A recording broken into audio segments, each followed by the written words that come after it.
memancing ikan di pinggir pantai, dapatnya ikan kerapu.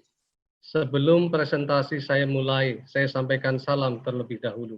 Assalamualaikum warahmatullahi wabarakatuh. Waalaikumsalam warahmatullahi wabarakatuh. Bapak Rektor UM yang saya hormati beserta pimpinan, para anggota Dewan Guru Besar Senat Universitas, staf beserta mahasiswa yang berbahagia. Izinkanlah saya menyampaikan sedikit urun rembuk terkait bagaimana mendongkrak produktivitas dan dampak riset perguruan tinggi. Saya akan mulai dengan pengantar sedikit terkait dengan standar nasional penelitian. Bapak Ibu yang saya hormati, apa yang berbeda Tridharma setelah Kemristek memegang tanggung jawab dalam terkait kegiatan riset dan pengabdian?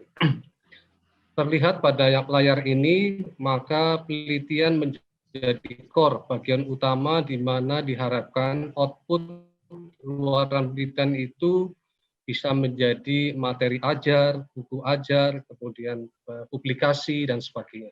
Selain itu juga penelitian diharapkan bisa menjadi program implementasi dalam pengabdian masyarakat yang berbasis riset. Kebijakan yang ditempuh oleh Pak Menteri Menristek adalah bahwa hilirisasi dapat dilakukan melalui kegiatan pengabdian masyarakat. Nah, kita sudah punya guide terkait dengan standar nasional dikti. Jadi ada 3 pendidikan pengabdian masyarakat. Masing-masing ada 8. Jadi 16 dari total 24 itu standar daripada perguruan tinggi ditentukan oleh penelitian dan pengabdian.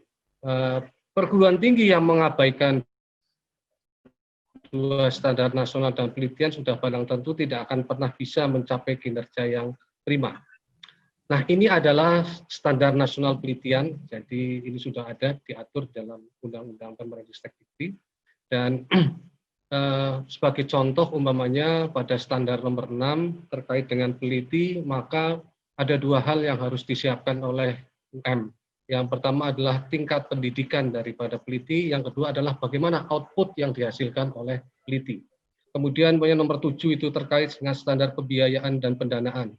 Apa standar yang dimaksud dalam hal ini? Yang pertama, perguruan tinggi wajib menyediakan dana riset internal. Yang kedua, perguruan tinggi wajib menyediakan dana pengelolaan riset. Apa yang dimaksud dengan pengelolaan riset itu ada 6, yaitu untuk perencanaan riset 5 tahun ke depan mau seperti apa UM, kemudian pelaksanaan riset, kemudian MONEF, dan yang keempat adalah pelaporan, yang kelima adalah penguatan kapasitas. Jadi Prof. Markus kalau masih belum menyiapkan dana ini, silahkan direvisi, mau minta ke Pak Rektor ditambah dana untuk penguatan kapasitas. Dan yang terakhir adalah untuk pemberian reward atau insentif. Jadi harus dibedakan peneliti yang mempunyai kontribusi dengan yang kurang berkontribusi. Nah, sekarang pertanyaannya, bagaimana UM bisa mengontrol pelaksanaan standar penelitian perguruan tinggi tersebut? Maka kami sudah menyiapkan sarananya, yaitu apa yang kita sebut dengan kinerja penelitian perguruan tinggi yang sudah kita laksanakan 13 tahun. Jadi sudah mulai tahun 2009, dan di sini sudah jelas bahwa kami memberikan penilaian terhadap 3 tahun kinerja perguruan tinggi terkait dengan penelitian. Jadi sudah jelas itu ada kolom-kolomnya, bagian yang harus diisi. Jadi masalahnya adalah bukan soal bagaimana mengisi kolom-kolom yang harus diisi, pertanyaannya adalah apakah ada yang digunakan untuk mengisi. Saya kira untuk UM tidak jadi masalah, tapi bagi beberapa perguruan tinggi, mengisi data yang harus diisikan ke dalam kolom ini menjadi masalah. Nah, ini adalah hasil pemetaan kami dari perguruan tinggi di Indonesia 4 kali, mulai tahun 2007 sampai 2018. Dari 4 komponen yang kita gunakan untuk mengevaluasi kinerja, maka yang paling berperan 50% itu adalah luaran penelitian. Di situ sudah ada jelas publikasi ilmiah, pemakalah, HKI, buku ajar, dan sebagainya. Jadi mau tidak mau, maka UM harus terus memperkuat kemampuan dalam menghasilkan keluaran penelitian. Dan yang terakhir adalah revenue generating atau menghasilkan revenue yang berbasis pada kontrak kegiatan riset maupun unit bisnis yang terkait dengan riset. Ini dapat kita lihat dari 3.250 perguruan tinggi di Indonesia, ternyata sampai dengan tahun 2018 kurang dari 2.000 perguruan tinggi yang berpartisipasi. Dan Bapak Ibu bisa lihat dari total 1977 perguruan tinggi, 1.300 masih kategori binaan. Sedangkan yang masuk kategori mandiri hanya 47 perguruan tinggi dari 3.250 perguruan tinggi. Apa konsekuensinya dari klaster yang dimiliki oleh satu perguruan tinggi? Jadi kalau perguruan tinggi masuk kategori klaster mandiri dalam penelitiannya, maka akan berhak mendapatkan kuota untuk dana penelitian per perguruan tinggi antara 15 sampai 30 miliar. Kalau utama 7,5 sampai 15 miliar, madya sampai dengan 7,5, dan kalau binaan di bawah 2,5 miliar. Nah, inilah yang nanti akan kami implementasikan di dalam distribusi pendanaan termasuk di tahun 2021. Tapi perlu dicatat bahwa tidak semua perguruan tinggi mampu memanfaatkan kuota yang ada. Umpamanya kuota mandiri 30 M, paling perguruan tinggi hanya bisa menghabiskan 20, 23, dan sebagainya. Yang kedua adalah terkait dengan desentralisasi. Perguruan tinggi mandiri, utama, dan madya, kami berikan hak desentralisasi mengelola dana skema desentralisasi. Jadi ini dikaitkan dengan RIP, Rencana Induk Penelitian Perguruan Tinggi plus bidang unggulan. Jadi tema-tema yang dipilih harus relevan dengan rencana induk penelitian UM misalnya. Nah, di sini saya ingin mengucapkan selamat kepada Pak Rektor dan segenap sivitas akademika UM bahwa Universitas Negeri Malang itu masuk 15 besar kelompok perguruan tinggi mandiri tahun 2019. Saya harus mengucapkan selamat bahwa ini prestasi yang luar biasa masuk dalam kategori. Saya berharap dengan status ini, Pak Rektor dan teman-teman di UM, tolong bersiap-siap untuk menyiapkan UM menjadi perguruan PTNBH. Karena mau tidak mau nanti ini akan memberikan privilege yang lebih. Jadi kalau nanti menjadi PTNBH, selain dananya terpisah alokasinya, juga saya berikan kebebasan di dalam pengelolaan. Dan ada 3 hal yang menjadi penilaian dalam konteks kinerja penelitian. Yang pertama adalah publikasi internasional bereputasi itu kontribusinya 60%. Kemudian untuk hilirisasi, produk hilirisasi 30, yang kedua adalah hak kekayaan intelektual itu 30% dan hilirisasi itu 10%. Jadi bisa disiapkan dari sekarang, kalau ingin naik kelas lagi menjadi PTNBH. Saya akan teruskan terkait dengan kebijakan riset dan inovasi di Kemristek BRIN. Jadi ada 3 portofolio yang ada di program Kemristek BRIN. Yang pertama adalah bahwa riset dan inovasi diharapkan mampu menghasilkan teknologi tepat guna. Bapak Ibu boleh bicara satelit, boleh bicara N219 dan sebagainya. Tapi kita akan mendorong perguruan tinggi di mana riset dan inovasinya membantu menyelesaikan masalah di masyarakat, yaitu menghasilkan teknologi tepat guna. Yang kedua adalah saya juga mohon UM bisa berkontribusi dalam menghasilkan produk bernilai tambah, value added. Jadi kalau misalnya penelitian bidang pertanian terkait dengan budidaya coklat, ya harus didorong bagaimana tidak hanya coklat saja, tapi menjadi butter coklat yang nilainya bisa 9 kali lebih tinggi daripada produk coklat, atau menjadi coklat batangan komersial yang nilainya menjadi 18 kali dibandingkan hanya raw materialnya coklat. Yang ketiga adalah juga kami mohon bantuan UM untuk mensubstitusi impor. Jadi kita punya komoditas yang begitu banyak, yang semuanya impor, kalau bisa tolong dibantu 1 atau 2 komponen diturunkan mengganti substitusi impor. Atau TKDN, teknologi komponen dalam negeri. Jadi ada produk tertentu komponennya 70% luar negeri atau impor, dalam negeri 30, tolong kami dibantu supaya komponennya menjadi 40% dalam luar negeri, 60% menjadi dalam luar negeri. Nah, untuk itu kita sudah siapkan fokus riset prioritas nasional 2020 sampai 2024.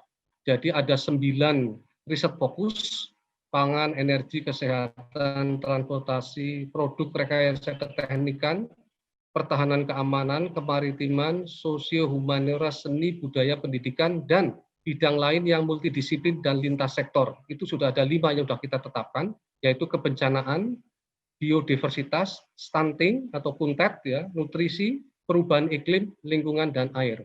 Saya ingin tekankan khususnya pada teman-teman yang bergerak di bidang riset sosio humaniora, seni, budaya, dan pendidikan. Sudah 3 tahun terakhir ini, alokasi pendanaan riset untuk sosial, humaniora, seni, budaya, dan pendidikan di DRPM itu mendapatkan alokasi 30% dari total.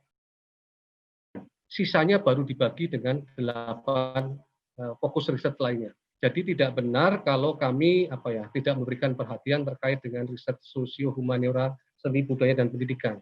Mengapa demikian? Karena bidang ini akan sangat relevan berkaitan dengan semua riset fokus yang lainnya. Kita perlu juga kajian sosial di bidang pangan, kita perlu kajian ekonomi di bidang kesehatan, obat, dan sebagainya. Itulah sebabnya kenapa bidang ini mendapatkan anggaran paling besar. Nah, mulai 2020 sampai 2024, maka konsep yang kita usung adalah konsorsium riset atau flagship. Intinya adalah bagaimana nanti UM bersama dengan institusi perguruan tinggi lain, lembaga riset lain, private maupun pemerintah daerah untuk bergerak bersama melakukan riset flagship, yaitu kita sharing tenaga ahlinya, sumber daya manusianya, fasilitasnya kita sharing, dan kita juga sharing. Nah, ini adalah tema PRN 2020 sampai 2024, umpamanya di bidang kesehatan. Itu tema yang akan kita dorong adalah bahan baku untuk obat-obatan dan obat-obatan alami atau herbal. Kemudian bagaimana memperkuat kemampuan di dalam menghasilkan alkes, alat kesehatan maupun aparatus pendukung, apalagi di era COVID sekarang ini.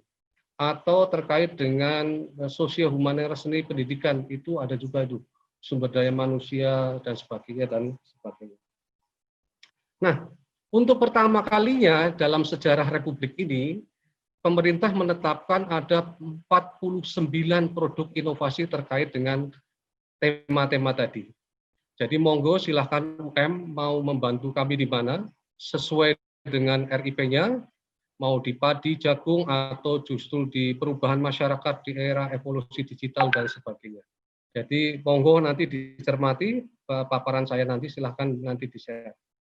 Nah, dengan menjadi perguruan tinggi klaster mandiri, maka nanti untuk 2021 UM akan mendapatkan berbagai kesempatan. Jadi yang pertama terkait dengan kompetisi nasional, ini boleh tidak mengikuti bidang unggulan di perguruan tinggi masing-masing, boleh, karena ini sifatnya kompetisi individu. Tapi yang ingin saya dorong itu untuk skema nomor 6, yaitu penelitian pasca sarjana. Jadi kami menyediakan pendanaan untuk pasca doktor, postdoktoral, kemudian disertasi doktor, dan magister tesis. Pertanyaannya adalah, apakah mungkin seorang dosen mendapatkan semua itu? Sangat mungkin. Jadi tahun ini saya ada mendanai dosen senior, tidak harus guru besar, yang mendapatkan 1 skema pasca doktor, mendapatkan 2 skema disertasi, skema tesis magister. Jadi dia bisa itu ada 1 postdoknya, 2 mahasiswa S3 dan 2 mahasiswa magister. Ini yang ingin kita dorong. Selain juga bisa mengajukan skema 1 sampai 5. Oleh karena itu syaratnya adalah saya dorong teman-teman harus punya H-index Scopus minimal 3, maka saya beri kesempatan untuk mengajukan itu. Kemudian untuk skema desentralisasi, ini peluang bagi UM untuk mendorong riset yang relevan dengan rencana induk penelitian UM, khususnya yang terkait dengan bidang unggulan. Silahkan itu nanti diperbanyak skema-skema itu, karena nanti dengan status mandiri maka riset proses seleksi akan ditetapkan oleh teman-teman. Tapi meskipun begitu, tetap akan ada kompetisi di antara 47 perguruan tinggi mandiri. Dan yang ketiga adalah kategori penelitian penugasan. Kalau penugasan berarti tidak dikompetisikan. Saya akan menugaskan perguruan tinggi atau peneliti berdasarkan track record-nya. Jadi skema nomor 1 adalah skema konsorsium riset unggulan perguruan tinggi. Kami sudah melakukan namanya pemetaan riset perguruan tinggi. Jadi siapa melakukan hebat di bidang apa, kami sudah ada dasarnya berbasis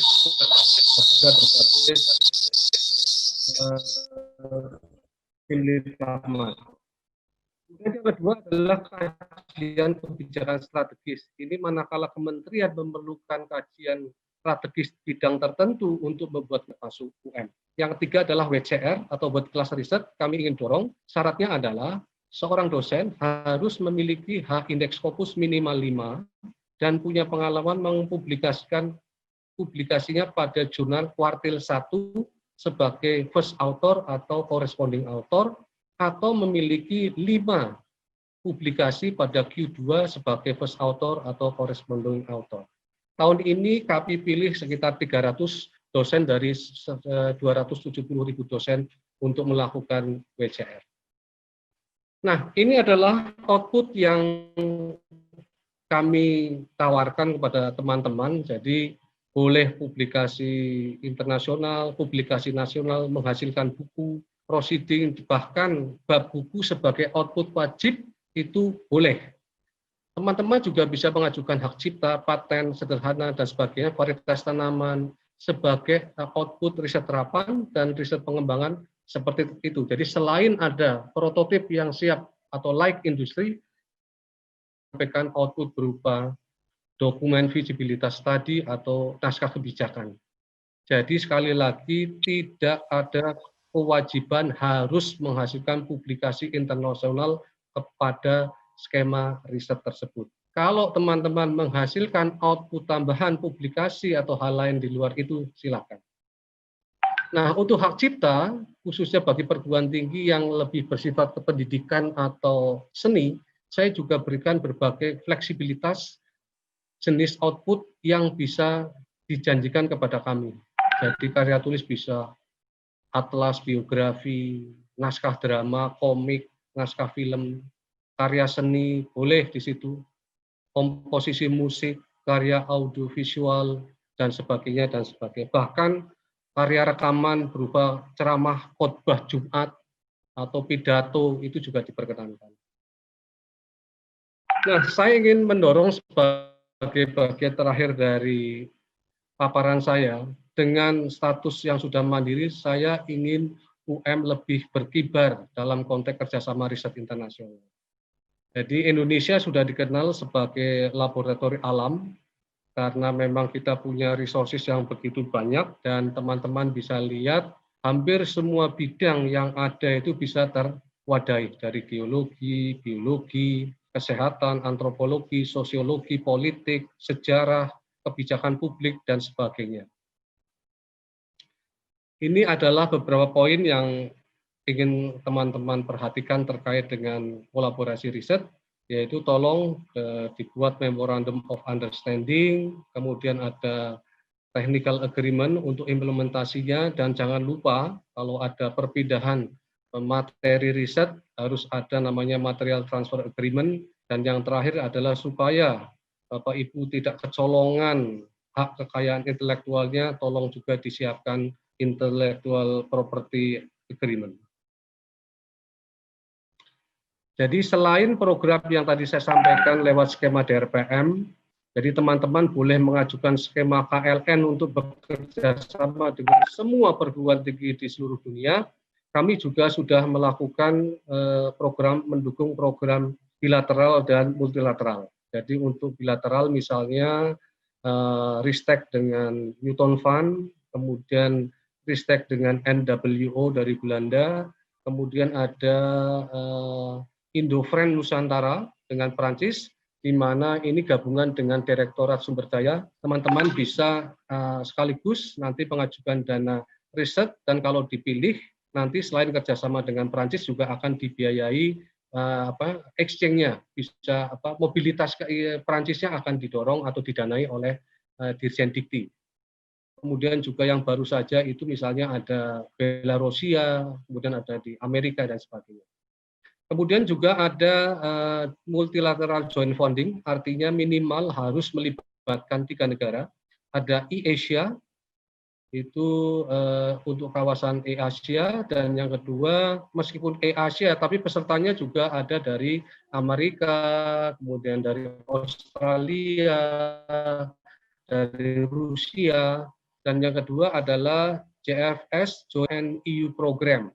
Ini juga, jadi silahkan selain KLN teman-teman juga berupaya agar mendapatkan pendanaan yang relevan dengan yang ditawarkan lewat program kerjasama internasional. Jadi ini profil dari mereka yang dengan kerjasama teman-teman di dalam negeri. Jadi bisa dilihat mereka yang kelompok postdoc itu menduduki paling tinggi karena ini adalah yang paling mobil dan produktif. Kemudian pasca sarjana, kemudian profesor, peneliti, saintis dan sebagainya. Jadi ini peluang nanti tidak hanya nanti bekerja sama dengan dosennya, tapi juga dengan mahasiswanya. Nah, saya sampaikan bahwa tahun ini saya hanya mengelola 1,4 triliun dan karena dampak daripada COVID-19 1,1 triliun. Tetapi terkait dengan pendanaan 2001 dan kemungkinan penambahan pendanaan untuk 2001. Jadi Bapak Ibu bisa lihat di sini dengan dana yang rata-rata KLN paling banyak kami berikan adalah 400 juta per tahun, ternyata partner-partner luar negeri itu bisa membawa miliaran dana yang bisa digunakan, termasuk nanti UM bisa memanfaatkan kalau bisa membawa penelitinya bekerja sama dengan peneliti luar negeri. Kemudian ini yang juga sangat signifikan adalah bagaimana kerjasama luar negeri itu bisa meningkatkan publikasi di jurnal internasional, khususnya yang PIU 1. Jadi teman-teman bisa lihat bahwa IPB, LIPI itu termasuk yang paling beruntung dalam konteks menghasilkan joint publication khususnya untuk level kuartil 1. Nah, ini mohon maaf UM ini nggak ada di sini. Mungkin kalau saya geser ke kanan mungkin kelihatan. Tapi tahun depan mudah-mudahan Pak Rektor nama UM ada di situ. Nah, ini lokal partner ini juga bisa dilihat LIPI paling agresif, kemudian diikuti IPB, kemudian UGM. Nah, ini juga UM belum kelihatan di sini Pak Rektor. Jadi saya berharap juga mengedit slide ini sehingga ada UM di bagian ini. Saya kira itu Pak Rektor dan Bapak Ibu sekalian sekilas tentang apa yang bisa saya sampaikan. Sekali lagi dengan potensi yang ada, satu hal sebelum saya tutup, yaitu terkait dengan publikasi internasional. Kalau tadi saya dapat bocoran data dari Prof. Markus, jumlah profesornya itu ada 81, yang PhD-nya lulus luar negeri itu 11, yang dalam negeri 70, doktornya itu yang lulus dalam negeri itu 340, yang luar negeri 52, masternya 611, yang luar negeri 43. Ini kalau saya lihat berarti paling tidak di level doktor dan master itu ada 900-an plus profesor itu, ada 900 yang mereka itu menghasilkan disertasi dan tesis. Saya ingin mendorong, ini peluang bagi UM untuk menghasilkan publikasi internasional di luar artikel riset, itu adalah review atau kajian pustaka. Jadi hampir semua disertasi dan tesis itu ada bab terkait dengan tinjauan pustaka.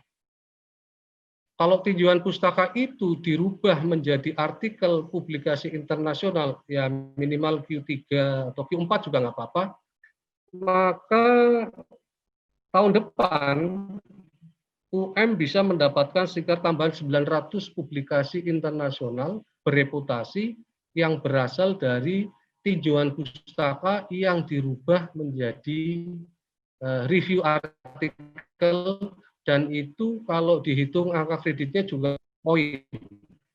Jadi ini tantangan nih buat UM kalau nanti Prof. Markus bisa mengidentifikasi hasil disertasi dan tesis ini yang nanti bagian tinjauan pustaka. Saya ingin sampaikan, saya jadi guru besar itu tahun 2011, saya menggunakan 5 artikel review publikasi internasional untuk kenaikan pangkat menjadi guru besar, dan itu dihargai 40 poin.